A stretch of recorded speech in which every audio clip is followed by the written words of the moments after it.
마태복음 10장 34절부터 42절까지의 말씀을 저와 여러분이 한 절씩 교독합니다.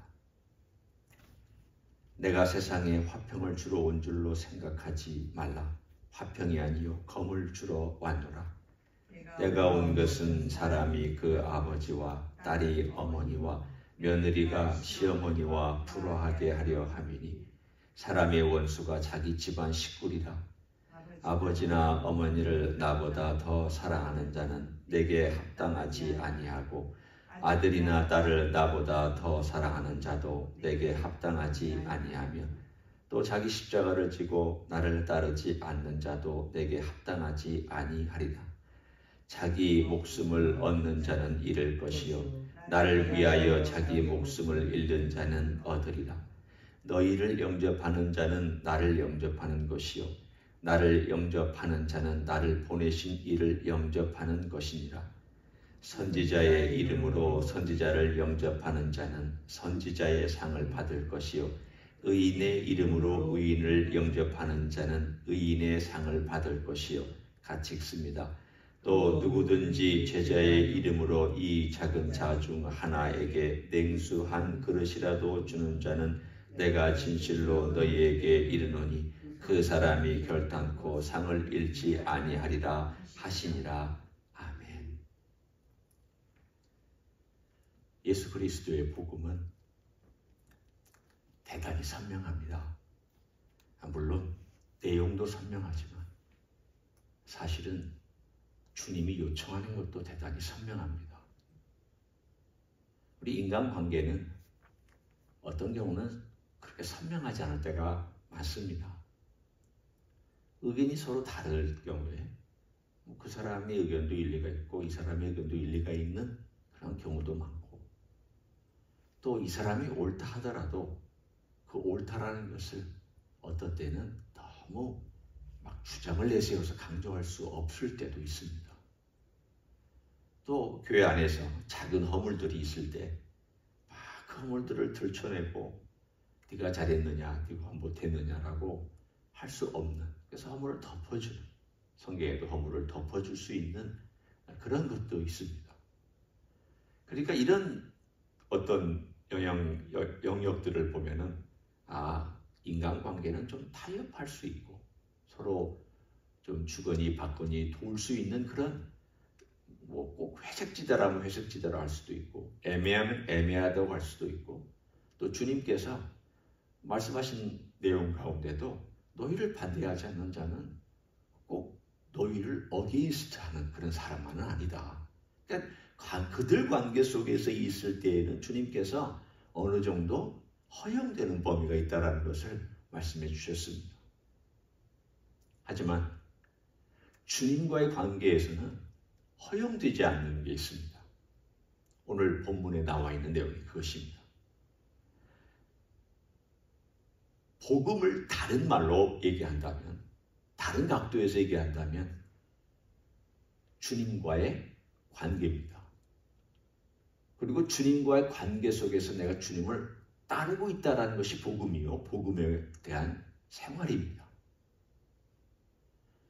복음을 우리는 예수님께서 십자가에서 나를 위해서 피 흘리시고 내가 그 공로를 받아들임으로 내가 죄인에서 의인이 되었다. 이게 복음의 내용이지만 또한 다른 각도에서 우리가 생각해 본다면 복음이란 예수님과 나의 관계입니다. 그러니까 예수님이 빠지면 아무 의미가 없는데 오늘 이 10장의 전체를 쭉 살펴보면은 모든 얘기가 다 예수님과의 관계를 예수님 자신이 강조하고 있습니다. 먼저 한번 어제의 것을 간단하게 정리하면 복음은 성삼위 하나님과 직접 연결되어 있습니다. 아버지 하나님께서 너를 보호하고 너의 모든 머리털까지 다 세신바 되었기 때문에 너 걱정하지 마라. 네가 아버지를 신뢰한다면 두려워하지 않는다. 아버지와의 관계입니다. 성령님과의 관계. 네가 성령께서 너를 도와주신다고 생각하면 위험한 순간에도 너 걱정하지 않을 것이다. 왜냐하면 성령께서 네 안에 능력을 부어주신 그 능력은 너와의 관계 때문에 부어주신 것이다. 세 번째로 예수 그리스도 그분은 너와 일치된 삶을 기뻐하신다. 오늘 본문에도 나와 있습니다. 나를 영접하는 것은 아버지를 영접하는 것인데 또한 너희를 영접하는 것은 나를 영접하는 거다. 바꿔 얘기하면 아버지를 영접하는 것이 예수님을 영접하는 것이고 예수님을 영접하는 것이 제자들을 영접하는 것이고 바꿔 얘기하면 제자들은 예수님과 일치되고 예수님은 하나님 아버지와 일치되는, 그러니까 이 일치성을 놓고 보면은 이 모든 것들이 다 일치되어 있는 관계를 얘기해 주고 있습니다. 맨 마지막에 너희를 영접하는 자 나를 영접하는 것이요 나를 영접하는 자 나를 보내시는 영접하는 것이니라. 그리고 쭉 말씀하시기를 누구든지 제자의 이름으로 이 작은 자 중 하나에게 냉수 한 그릇을 주는 자는, 여기서 작은 자라고 얘기하는 사람은 제자들을 얘기합니다. 별 볼 일 없고 세상에 유명하지도 않은 이 작은 제자 한 사람이라도 받아들이는 사람은 나를 받아들인 것이다. 주님께서 12명을 전도 보내시기 전에 이런 설명을 하면서 자신감을 불어넣어서 보내셨습니다. 걱정하지 마라. 아버지가 성령께서 내가 너희와 함께한다. 그리고 너는 그 모든 것을 굳게 믿고 어느 마을이든지 가서 어떤 사람이나 어떤 환경에서도 두려워하지 말고 복음을 전도하고 복음의 삶을 살아라.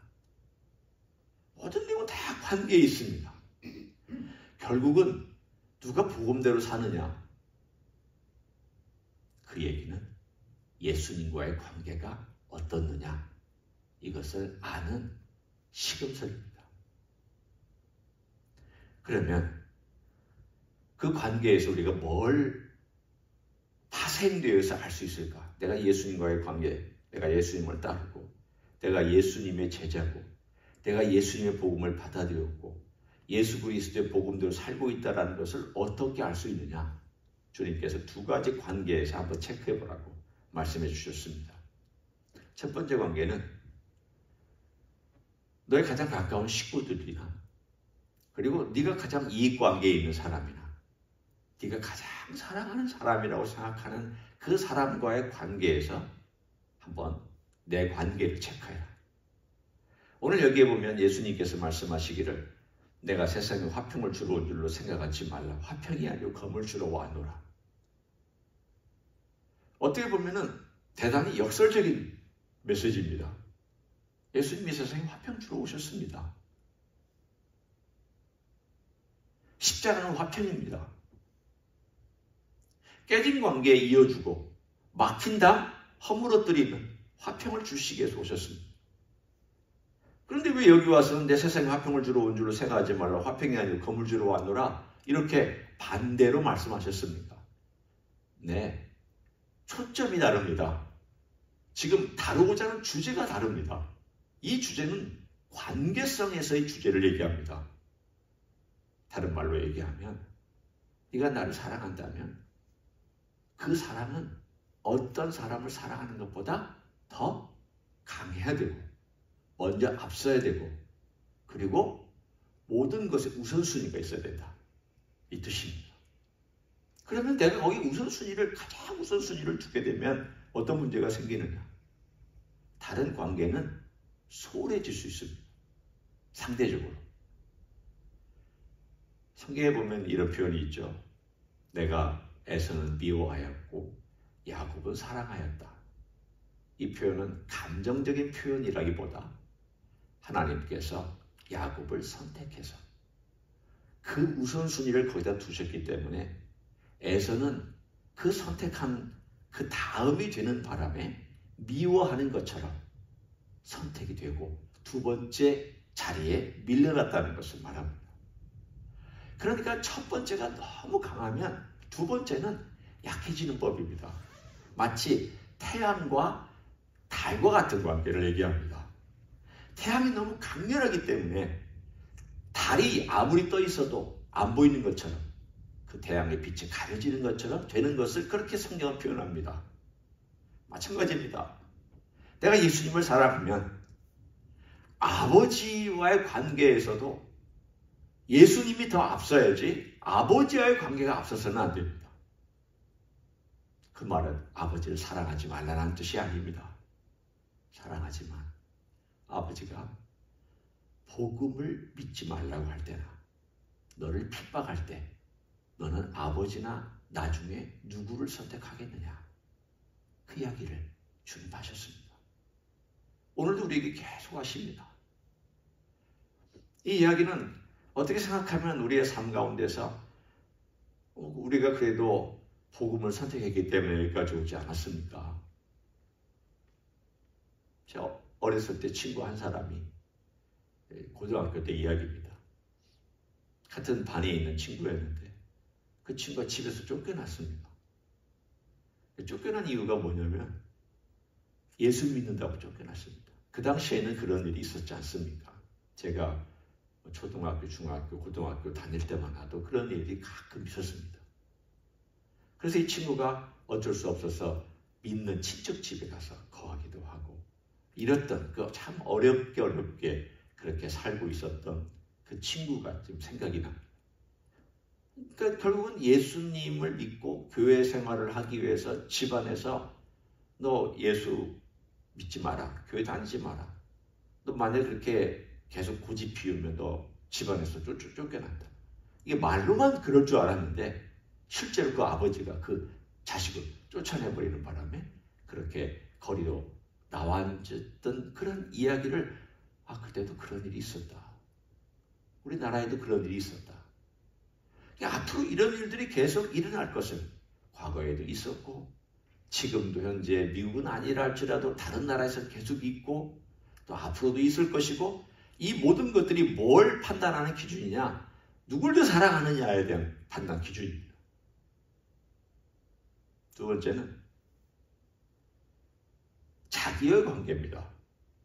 38절에 보면 또 자기 십자가를 지고 나를 따르지 않는 자도 내게 합당하지 아니하니라. 내 식구들이나 이웃과의 관계에서도 어떤 관계가 우선순위에 있느냐를 주님이 물어보셨고, 두 번째로 나와의 관계에서도 주님께서는 물어보셨습니다. 너와 너의 관계보다 나를 더 사랑하느냐? 네가 네 목숨을 미워할 정도로 나를 사랑하느냐? 네 목숨을 잃을 정도로 나를 사랑하느냐? 그래서 주님은 그래서 다른 말씀을 하셨습니다. 자기 십자가를 지고 나를 따라야 된다. 여기서 자기 십자가는 고생하는 거 아닙니다. 고생하는 것이 포함될 수는 있지만 직접적인 것은 아닙니다. 자기 십자가는 자기 부인입니다. 나를 부인하는 것. 이걸 가만히 생각해 보면 매일매일 삶 가운데서 자기 욕망을 부인하고 사는 것이 얼마나 어려운 일인지를 우리는 잘 압니다. 미국에서 살면서 자기 욕망 부인하고 살기 정말 어렵습니다. 만난 사람들, 이곳에 와서 제가 다시 또 이제 한 거의 10년이 되는 또 이민 생활을 살고 있으면서 미국 사회를 다시 또 경험하고 있잖아요. 자기 부인하는 건 정말 어렵습니다. 재정적인 면에서 자기 부인,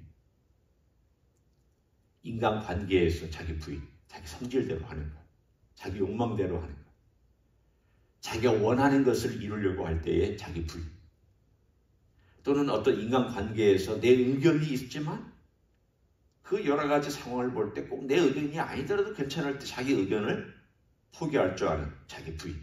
예를 들면 이러한 자기 부인의 삶을 살아간다는 것이 얼마나 예수 그리스도를 따라가는지에 대한 평가를 해줄 수 있는 내용입니다.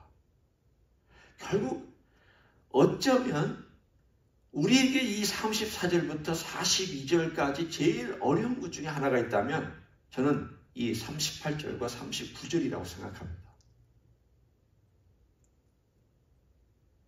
내가 예수님을 위해서 목숨 바치겠다. 네, 그것은 당해봐야 합니다. 그런 환경이 주어져야 됩니다. 물론 우리가 준비는 해야 됩니다. 내가 예수님 위해서 순교하겠다. 그러니까 아무나 순교하는 것도 아니고 또 순교하는 현장은 주님께서 주실 수도 있는 거고 주시지 않을 수도 있는 거기 때문에 내가 이러쿵저러쿵 얘기할 수 있는 것도 아닙니다. 환경이 주어졌을 때 우리 주님을 의지하면서 해나갈 수 있는 부분입니다. 그러나 매일매일의 삶은 아주 평범한 삶이기 때문에 어떤 의미로 보면은 자기 십자가를 진다는, 자기가 죽는다는, 내가 나 자신을 부인한다라고 하는 것이 그렇게 실감나게 느껴지지 않습니다. 많은 그리스도인들이 매일매일 살아가면서 내가 죽어야 된다라는 그러한 것을 고백하지 않습니다. 그냥 주어진 대로 살면 되지. 매일매일 걸어가면 되지. 그런데 하루를 가만히 촘촘히 우리가 이렇게 마치 칼을 가지고 하나하나 이렇게 잘라보면 시간을 마치 무를 자르듯이 이렇게 하나하나 잘라본다고 한번 생각해 보겠습니다. 내가 예를 들면 30분 단위로, 1시간 단위로 토막토막 잘라서 내가 뭐 했지? 내가 정말 나 자신을 부인했나?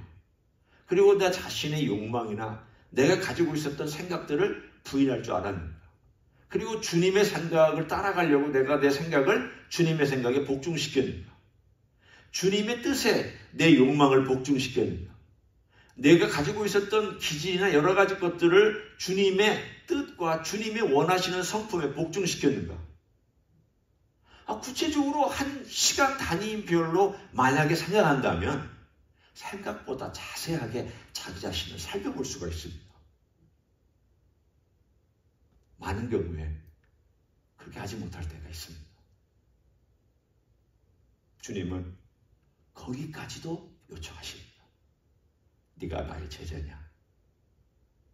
그렇다면 너가 짊어져야 될 죽음이라고 하는 너 자신의 욕망에 대한 죽음을, 그 십자가를 짊어지고 나를 따라라. 그냥 예수님 좋아요 라고 따르지 마라. 그건 정말 좋은 것이죠. 예수님을 따르면서 예수님 좋아요도 없고 예수님을 사랑하는 것도 없고 예수님에 대한 고백도 없다면 그것도 문제지만 그것만이 전부가 아니라 내가 예수님을 따를 때는 내가 죽어야 되는 것도 있구나. 내가 죽는 것, 이게 결국은 내 성결도 죽어야 되고 내 욕망도 죽어야 되고 내가 가졌던 과거의 습관도 죽어야 되고 내가 하던 모든 것들 가운데 주님의 뜻에 어긋난 것 죽어야 되고 주님이 기뻐하시지 않는 것 죽어야 되고 세상과 타협하며 사는 것도 죽어야 되고 그리고 내가 적정한 선에서 예수님 따르겠다고 선을 확 그어버리는 어떤 것들도 죽어야 되고 죽어야 될 게 얼마나 많은지 모릅니다. 그런 의미에서 사실은 이게 복이거든요. 예수님 믿으면 죽어야 될 게 그렇게 많으면 내가 예수님 따르겠다 힘들잖아요. 근데 알고 보면 그게 죽으면 새로운 생명이 있고 그게 죽으면 놀라운 것들이 다시 나타나고 그게 죽으면 그전에 알지 못했던 세상과 그전에 알지 못했던 세계로 내가 들어가는데 주님 그걸 약속해 주셨잖아요. 걱정하지 마라. 네가 죽으면 새로운 것을 네가 그래야 산다. 네가 죽어야 살고 네가 십자가를 치면 하늘의 영광이 기쁨이 엄청나게 너를 찾아올 것이고 네가 죽으면 놀라운 내 빛의 나라를 경험하게 될 것이다. 주님은 그 놀라운 비밀을 약속해 주시면서 자기 십자가를 지고 나를 쫓으라고 말씀해 주셨습니다. 그걸 아는 분들은 그렇게 사십니다. 그 기쁨이니까. 그게 그리스도인의 삶이구나. 그게 기독교구나. 그게 주님의 원하시는 것이구나를 알고 걸어가는 것이 우리 기독교인의 삶인 줄 믿습니다. 오늘 하루도 우리 주님의 뜻을 따라서 주님을 기뻐하며 또 자기 자신을 부인하며 걸어가는 하루가 되시기를 예수님의 이름으로 간절히 축원합니다. 기도하겠습니다. 하나님 감사합니다. 자기를 부인하는 것이 참 어렵습니다. 내가 해야 할 일, 내가 하고 싶은 일, 내가 누려야 될 일, 내가 가져야 될 일, 내가 지금 현재 하고 있는 어떤 중요한 일, 이런 것들 때문에 주님의 뜻에 어긋나는 줄 알면서 주님을 기쁘시게 하지 못하는 줄 알면서도 따라가지 못하는, 자기 십자가를 지지 않고 있는 우리의 모습을 볼 수 있습니다. 주님의 제자는 주님의 따르는 사람이지만 자기 십자가를 지고 따르는 사람인 줄 믿습니다. 자기를 부인하는 것이 우리 주님을 사랑하는 것이고, 주님을 사랑하다 보면 또한 자기를 부인하게 되는 이러한 삶인 줄 믿습니다. 주여, 오늘 하루도 우리 주님을 사랑하면서 또한 자기를 부인하는 삶을 살아가는 귀한 하루가 될 수 있도록 축복하여 주시옵소서. 이제는 우리 구주 예수 그리스도의 은혜와 하나님 아버지의 극진하신 사랑과 성령 하나님 교통하심의 역사가 오늘도 우리 주님을 사랑하는 나머지, 그 사랑이 큰 나머지 자기를 부인하고 싶고 자기를 부인하게 되는 그런 삶을 살아가기를 소원하는 이 자리에 참여한 모든 종들 위에와 주임제 히스교회 위에와 이미 교회들과 한국교회들과 선교사님들 위해 이제로부터 영원히 함께 하실지어다. 아멘.